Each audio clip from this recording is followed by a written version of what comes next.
Hello दोस्तों, कैसे हैं आप सब लोग। उम्मीद करता हूं काफी अच्छे होंगे। तो दोस्तों, एक और नया upcoming IPO Augmont enterprises IPO जो कि 21 से लेकर 25 अगस्त के बीच में ओपन रहेगा। तो इस वीडियो के अंदर हम रिव्यू करेंगे इस आईपीओ का और जानेंगे कि क्या इस आईपीओ में हमें अप्लाई करना चाहिए, नहीं करना चाहिए, लॉन्ग टर्म के लिए करें या लिस्टिंग गेंस के लिए।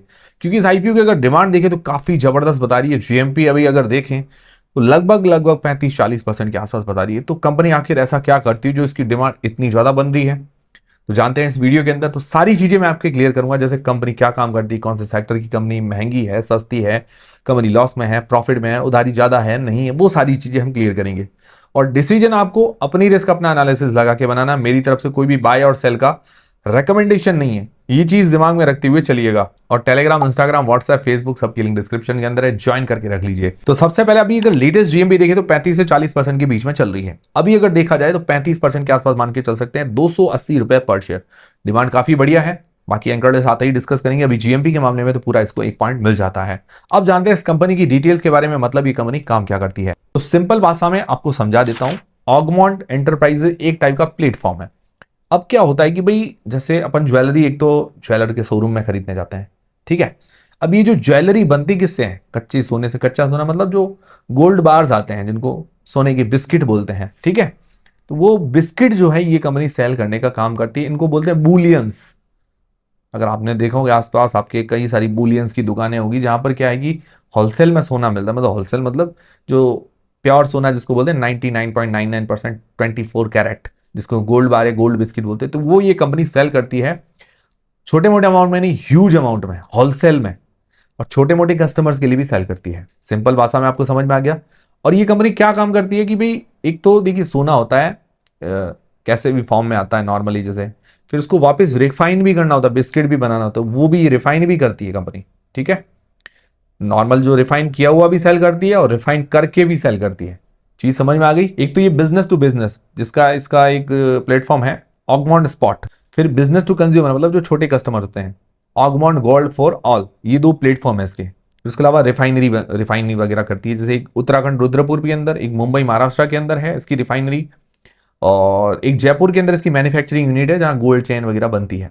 ये चीज समझ में आ गई। रेवेन्यू ब्रेकअप अगर निकालें तो B2B अगर सेल देखें, मतलब जो होलसेल सेल होती है, बिजनेस टू बिजनेस, वहां से 92.9% का रेवेन्यू जनरेट होता है। और अगर रिटेल या इंटरनेशनल वगैरह सब मिलाएं तो 7.10% का रेवेन्यू जनरेट होता है। तो ये इसका प्रोडक्ट वाइज रेवेन्यू, ज्यादातर होलसेल बिजनेस से इसकी कमाई होती है। टॉप 10 कस्टमर से इसका 52% का रेवेन्यू जनरेट होता है। मतलब कस्टमर डाइवर्सिफिकेशन थोड़ा सा कम है। और इसकी 24 स्टेट्स के अंदर पहुंच है, मतलब यहां तक ये अपना माल सेल करती है। 5,000 से ज्यादा इसके एक्टिव मेंबर्स हैं और 4.96 करोड़ के आसपास इसके रजिस्टर्ड रिटेल यूजर्स हैं। और अभी इसका रेवेन्यू देखिए तो 2026 के 94,000 प्लस, 94,000 करोड़, मतलब 1 लाख करोड़ के आसपास का रेवेन्यू इसने जनरेट किया है। हालांकि लो मार्जिन वाला बिजनेस है, पर रेवेन्यू जबरदस्त है, मतलब सेल काफी बढ़िया है। और इसका इनकॉर्पोरेशन 2012 के अंदर हुआ था। करीबन 14 साल हो गए हैं अपने सेक्टर के अंदर। तो ये हो गई कंपनी की डिटेल्स। कंपनी का सेक्टर काफी यूनिक है और ये होलसेल गोल्ड सेल करती है, इसके कारण इसकी जो डिमांड है वो ज्यादा बन रही है। तो समझ में आया कंपनी क्या काम करती है। तो लाइक करें, कमेंट करें और हाई बटन जरूर दबाएं। अब इसके फाइनेंशियल फंडामेंटल्स जानते हैं, जो कि 2023 से 2026 तक 4 साल के दिए गए हैं। अगर इसके एसेट्स देखा जाए तो एसेट्स के अंदर ईयर ऑन ईयर ग्रोथ है, बट 2026 के अंदर इसके एसेट्स थोड़े से डाउन हुए हैं। उसका बड़ा रीजन क्या है? उसका बड़ा रीजन ये है कि जो कुछ कंपनियां एडवांस पेमेंट करती है, तो वो एडवांस पेमेंट कम हुआ है। फिर इन्होंने कुछ इन्वेंट्री कम की। इन्वेंट्री मतलब जो अपना माल पीछे गोडाउन के अंदर सेव करके रखते हैं, वो थोड़ा कम किया है। फिर थोड़ा डेट कम हुआ है। इस तरह से सारी चीजें इन एसेट्स के अंदर हमें कमी देखने को मिली है। फिर रेवेन्यू की बात करें, रेवेन्यू के अंदर जबरदस्त ग्रोथ है। 2026 का अगर रेवेन्यू देखिए 94,000 करोड़ रुपए से ऊपर का है, बहुत जोरदार। और 2023 में 31,000 करोड़ का था। तो रेवेन्यू के अंदर बंपर ग्रोथ है, 3 गुना जैसी ग्रोथ है। प्रॉफिट आफ्टर टैक्स के अंदर भी साल दर साल बढ़िया ग्रोथ है, बट इसके मार्जिन कम होते हैं, क्योंकि ये देखिए होलसेल बिजनेस है, लो मार्जिन वाला बिजनेस होता है। 2023 के अंदर 0.14% मार्जिन, 24 के अंदर 0.22%, 25 में 0.34% और 26 में 0.37%। ठीक है, बट मार्जिन बढ़ रहे हैं, ये अच्छी बात है। नेटवर्थ के अंदर ग्रोथ है, रिजर्व्स बढ़ रहे हैं, 891 करोड़ रुपए के रिजर्व्स हैं। बोरोइंग इसकी कम हुई, उधारी कम हुई है, 12.67 करोड़ रुपए की ही उधारी है, बहुत अच्छी बात है। डेट टू इक्विटी रेशियो 0.01 का है, मतलब ऑलमोस्ट ये डेट फ्री कंपनी है, ये बहुत अच्छी बात है। फाइनेंशियली कंपनी काफी स्ट्रॉन्ग नजर आ रही है। आरओई 51% है, आरओसी 40% के आसपास बढ़िया है। फिर बात करें वैल्यूएशन की, तो इसका पी 18.89 का है और इसका प्राइस टू बुक 7 के आसपास का है। और कोई भी लिस्टेड पीयर नहीं है, ये बहुत अच्छी बात है, कोई कंपिटिटर ही नहीं है, है? मतलब इसके जैसे अभी कोई कंपनी लिस्टेड नहीं है। छोटे मोटे प्लेयर बुलियंस के अंदर खूब है, बट कोई अभी लिस्टेड प्लेयर नहीं है। देखिए P wise, price to book wise अगर देखा, पी वाइज तो ठीक है, प्राइस टू बुक थोड़ा सा हायर नजर आता है, तो कोई लिस्टेड प्लेयर नहीं है। वैसे कंपनी का परफॉर्मेंस अच्छा है, तो मैं इसको आधे से 1 पॉइंट आराम से दे सकते हैं। तो ये हो गई इसके फाइनेंशियल फंडामेंटल्स। अब इस आईपीओ की डिटेल्स लेते हैं। तो ये आईपीओ 21 से लेकर 25 अगस्त के बीच में ओपन रहेगा। 31 अगस्त को इस आईपीओ की लिस्टिंग है। रिटेल पोर्शन इसके अंदर 35% का रखा गया है। फेस वैल्यू 5 रुपए पर आ रहा है। प्राइस बैंड 750 से 788 रुपए के बीच में रखा गया है। 19 शेयर्स का लॉट है और इसका टोटल इश्यू साइज है 825 करोड़ रुपए का, जिसके अंदर फ्रेश इशू है 620 करोड़ रुपए के, ओएफएस 205 करोड़ रुपए का है। मार्केट कैप 7,000 करोड़ रुपए के आसपास का बनेगा, मतलब स्मॉल कैप है, ज्यादा छोटी भी नहीं है और ज्यादा बड़ी भी नहीं है। ग्रोथ पॉइंट ऑफ व्यू से देखें तो बढ़िया है, और रिस्क पॉइंट ऑफ व्यू से देखें तो ज्यादा छोटी नहीं है, तो इतनी हाई रिस्क कंपनी नहीं है। प्रमोटर की होल्डिंग पहले 92% है, बाद में 81.91% रह जाएगी, मतलब अच्छी होल्डिंग है बाद में भी। और आईपीओ के फ्रेश इश्यू है 465 करोड़ रुपए, मतलब सोना वोना खरीदना, इन्वेंट्री बढ़ाने के लिए काम में लेने वाले हैं। अच्छी बात है, कंपनी की ग्रोथ में पैसा काम में आने वाला है। तो ये हो गई कंप्लीट आईपीओ की डिटेल्स। अब सबसे मेन सवाल यह है कि क्या इस आईपीओ में हमें अप्लाई करना चाहिए, नहीं करना चाहिए, करे तो लिस्टिंग गेन्स है लॉन्ग टर्म के हिसाब से। तो देखिए मैं सारी चीजें आपकी क्लियर करूंगा। डिसीजन आपको अपनी रिस्क, अपना एनालिसिस लगा के बनाना, मेरी तरफ से कोई बाय सेल का रिकमेंडेशन नहीं है।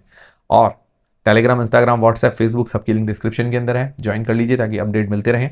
सबसे पहले लिस्टिंग गेन्स के हिसाब से जो लोग अप्लाई करना चाहते हैं, तो हम 4 पैरामीटर्स देखते हैं। नॉलेज है, जैस पैरामीटर, सिर्फ रिस्क मापने के लिए और अभी की कंडीशन में क्या डिमांड है वही देखते हैं, उसके अलावा कुछ नहीं है। तो अभी देखिए 4 पैरामीटर्स में सबसे पहली चीज जीएमपी, ग्रे मार्केट का प्रीमियम अभी 35 to 40% के बीच में बता रहा है, तो 1 पॉइंट मैं उसको अंदर पूरा देना चाहूंगा। वैल्यूएशंस भी ठीक है, कोई लिस्टेड पीयर्स है नहीं, उसके अंदर आधे से 1 पॉइंट आराम से मिल जाता है। बाकी एंकर लिस्ट और सब्सक्रिप्शन आना बाकी है। उम्मीद है कि एंकर लिस्ट सब्सक्रिप्शन काफी अच्छी आ सकती है, क्योंकि इश्यू साइज भी ठीक है। तो अभी के लिए तो ठीक नजर आ रहा है। फिर लॉन्ग टर्म के हिसाब से जो लोग अप्लाई करना चाहते हैं, तो पॉजिटिव्स और नेगेटिव्स देख लेते हैं। पॉजिटिव में ये है कि होलसेलर कंपनी है और गोल्ड के अंदर अच्छी सेल है इसकी, कोई लिस्टेड पीयर नहीं है, ज्यादा कंपटीशन नहीं है, ये बढ़िया बात है। फाइनेंशियली कंपनी काफी स्ट्रांग नजर आ रही है, ऑलमोस्ट डेट फ्री कंपनी है, रेवेन्यू प्रॉफिट के अंदर अच्छी ग्रोथ है, बस मार्जिन थोड़े कम है। वैल्यूएशंस भी ठीक है, आरओई आरओसी वगैरह बढ़िया है। प्रमोटर की होल्डिंग आईपीओ के बाद अच्छी रहेगी। नेगेटिव्स क्या है? नेगेटिव्स देखिए सर, विशेष हाई रिस्क पॉइंट्स नहीं है, बट कुछ ऐसे चीजें जो हाईलाइट करना जरूरी है, जैसे गोल्ड प्राइसेस ऊपर नीचे होती है, उसका फर्क पड़ता है, थोड़ा मार्जिन पर इंपैक्ट डालता है। ठीक है, फिर जो टॉप 10 कस्टमर, उस पर डिपेंडेंसी ज्यादा है, 52% का रेवेन्यू वहीं से जनरेट होता है, तो डाइवर्सिफिकेशन थोड़ा कम है। फिर ये क्या है कि लो मार्जिन वाला बिजनेस है। देखिए होलसेल बिजनेस वैसे भी लो मार्जिन वाले होते हैं, बट इसका रेवेन्यू अच्छा है, 350 करोड़ रुपए का इस साल का प्रॉफिट है, ये भी कम नहीं होता है। ठीक है, बस ये चीजें हाईलाइट करने जैसी है, वो मैंने बता दी। ओवरऑल अगर देखा जाए, कंपनी परफेक्ट, शानदार, अच्छी नजर आ रही है। पैरामीटर्स इसके अच्छे हैं, फाइनेंशियल फंडामेंटल सारी चीजें अच्छी है। देखिए वैल्यूएशंस होती है, फाइनेंशियल्स होते हैं, वो सारी चीजें अच्छी है। इसने चेकलिस्ट अपनी अच्छी पूरी की है, अपने जो सेक्टर के उसके अंदर भी अच्छा पोजीशन है, सेलिंग वैलिंग अच्छी है, बढ़िया बात है। तो ओवरऑल लॉन्ग टर्म लिस्टिंग इस दोनों के हिसाब से एक स्टडी करने जैसी कंपनी है, मतलब जिस पर हम वॉच लिस्ट में ऐड करके उसको स्टडी कर सकते हैं, ऐसी कंपनी नजर आ रही है। पर्सनली मुझे भी लॉन्ग टर्म लिस्टिंग इस दोनों के हिसाब से स्टडी करने जैसी कंपनी नजर आ रही है। बाकी आप लोग क्या करेंगे, अप्लाई करेंगे नहीं करेंगे, कमेंट करके बता दीजिएगा। आपको वीडियो देखने के बाद हेल्प हुई है तो भी कमेंट करके जरूर बताइएगा, लाइक करें, कमेंट करें, हाई बटन जरूर दबाएं। मिलते हैं दोस्तों अगले वीडियो के अंदर।